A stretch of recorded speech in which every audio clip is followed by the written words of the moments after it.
regardless of the experience and careful planning that have gone into drilling a well, things can still go wrong. Other, less dramatic events can also occur that can impede progress. They include differential sticking, hole caving, twist-offs, fishing, and lost circulation. Let me explain each of these in more detail. Pipe that gets stuck in the hole is called stuck pipe and is a constant concern. When this common problem occurs, it is usually quite simple to resolve so that the drilling program can resume. In extreme cases, however, where efforts to unstick the pipe is unsuccessful, the portion of the hole with the stuck pipe must be abandoned, adding cost to an already extremely expensive operation. Therefore, the driller tries various procedures to free stuck pipe. Let's look at some. Differential sticking is probably the most common cause of stuck pipe and occurs most frequently when drilling into softer, unconsolidated formations typical of continental margins. Differential sticking happens while penetrating permeable formations under overbalanced conditions. Some of the liquid in the mud is forced out into the formation, leaving behind the mud solids as a filter cake at the formation face. If the pipe rests motionless on the side of the hole too long while making a connection, it can become differentially stuck. When a pressure differential is created between the mud column pressure on the inside of the hole and the formation pressure on the outside, the pipe is pressed against the side of the hole with such force that the pipe cannot be moved. To keep differential sticking from occurring, the driller tries to keep pipe moving in overbalanced pressure conditions at all times. Hole caving is another drilling problem. Here, the side of the hole caves in, causing the pipe to become stuck. There are many reasons for cave-ins. Here are three common ones. Number one, absorbing the mud filtrate, some shales swell up and slough off their outer layers into the well. Number two, large quantities of material from uncemented or fractured formations fall into the hole. Number three, the weight of the overlying rock force or squeeze out salt and plastic shale formations into the well bore. Once the pipe becomes stuck, for whatever reason, it is necessary to free it. The cause for the pipe becoming stuck in the first place must be found.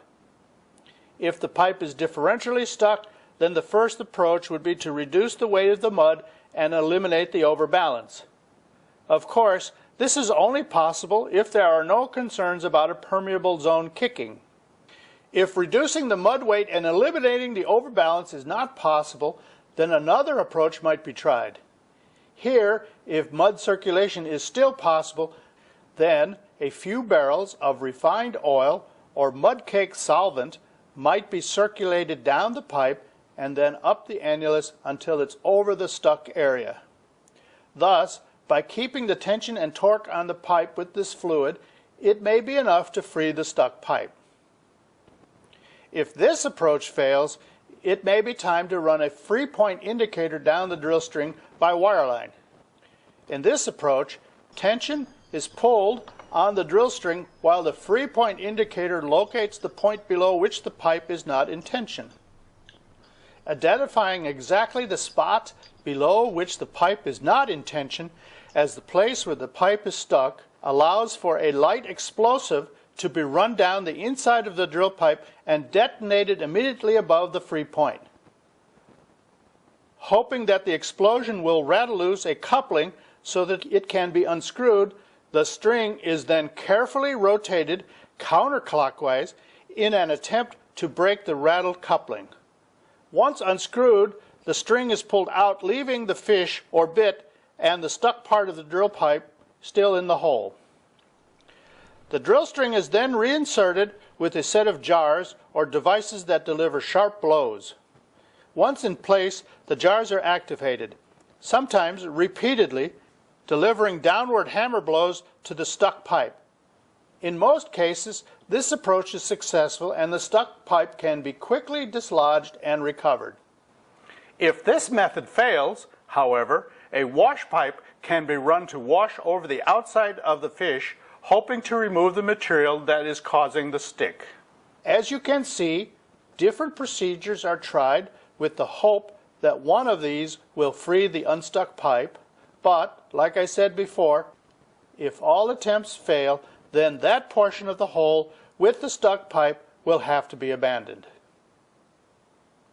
Now, let's look at another type of drill pipe failure, called twist-offs.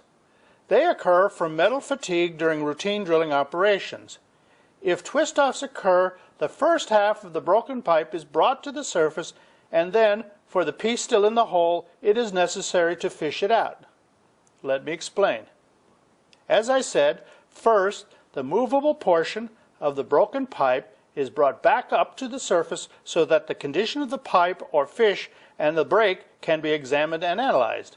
Next, an impression using soft metal is made of the piece still stuck in the hole to provide a better picture of its degree of distortion and ruggedness. The impression block can also indicate whether the fish is standing upright or is leaning over against the side of the hole. The process of retrieving the stuck pipe is called fishing. Depending on the raggedness and position of the stuck pipe or fish, this fish may be able to be pulled out straight away, or it may need to be dressed off or cleaned up. A fish can be pulled out with either an overshot that fits over or swallows the fish if it is standing up clear of the side of the hole, or a spear which hooks or fits down into the fish if it is not. Overshots are preferred to spears because spears can be difficult to remove if the fish is still stuck. Both overshots and spears have multiple grapples that can grip the fish securely, and once gripped, then uses jars or hammer-like blows in hopes of freeing the fish. Lost circulation is another serious problem. It is the result of hydrostatic pressure being higher than the formation pressure in an extremely overbalanced condition. The mud weight fractures the formation rock, creating large channels, causing the mud to flow rapidly out of the wellbore into the rock. This results in an expensive loss of mud and can damage the formation. Let's review. When discussing procedures like drilling ahead, making a connection, round tripping, and the advancements in automated drilling, it is clear that even with sophisticated tools and technology, drilling for oil is a complicated affair. In addition, because procedures can go awry when pressure and temperature conspire to cause blowouts, and where pipe gets stuck or where twist-offs or lost circulation can occur midway through drilling, it is little wonder that scientists and engineers work relentlessly to help improve procedures and solve problems like those mentioned above so that oil and gas can be brought to market more efficiently and cost-effectively and under ever-increasing hostile conditions today. Two relatively recent advances over the last several decades have expanded the ability of the industry to extract more oil and gas in places that were previously inaccessible. First, directional drilling and its offshoot, horizontal drilling, have revolutionized the way drilling is done. Directional drilling was first developed when the industry moved offshore. Prior to that, wells were drilled vertically or relatively straight down. When drilling was exclusively on land, a rig could more easily and cheaply be moved to a new location to drill another vertical well. Offshore, especially in deep water, however, the cost of building another offshore platform in another location every time a new well is needed to be drilled proved to be prohibitive. The industry, therefore, developed specialized tools to perform directional drilling so that they could drill multiple wells using rigs on the same platform. Today, this technology has advanced to the point that directional and horizontal drilling have replaced traditional vertical drilling in many instances.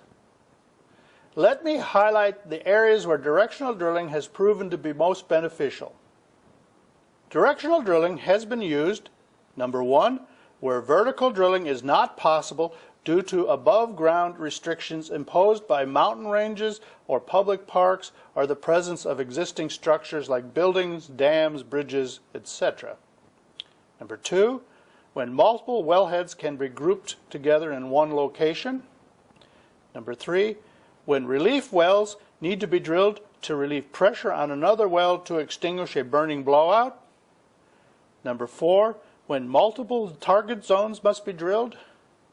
Number five, and when sidetracks are needed to drill around obstructions like a lost string of pipe.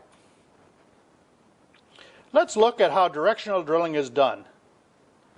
As this illustration shows, directional drilling typically follows different configurations. It starts with a continuous build, holds, then drops off to form an S-shaped profile. As technological advances in directional drilling have increased accuracy while decreasing costs, the typical configurations are now drilled, for example, using the bent housing motor. The bent housing mud motor allows the bit to be tilted and steered into a preferred direction, thus allowing a directional well. In an S-shaped directional drilling profile, the initial section of the well is drilled vertically. When the area where the hole needs to be slanted or where the kickoff depth is reached, the bent housing mud motor is activated. The pipe is not rotated during this phase. The bent housing mud motor only turns the bit, making hole. The bent housing angle can be set and the drilling proceeds until the built angle is achieved. Once the initial deflection angle is obtained, then the angle is maintained as a straight line to the target zone. If an S-shaped well is required, casing is set into place and a new and smaller bent housing mud motor is used to set up the build drop angle, returning the well to a vertical position. It is this bottom hole assembly, BHA, that permits directional control. By using a magnetic insert in the bent sub-housing, the BHA can be precisely oriented to the target area while surveying the inclination of the borehole regularly.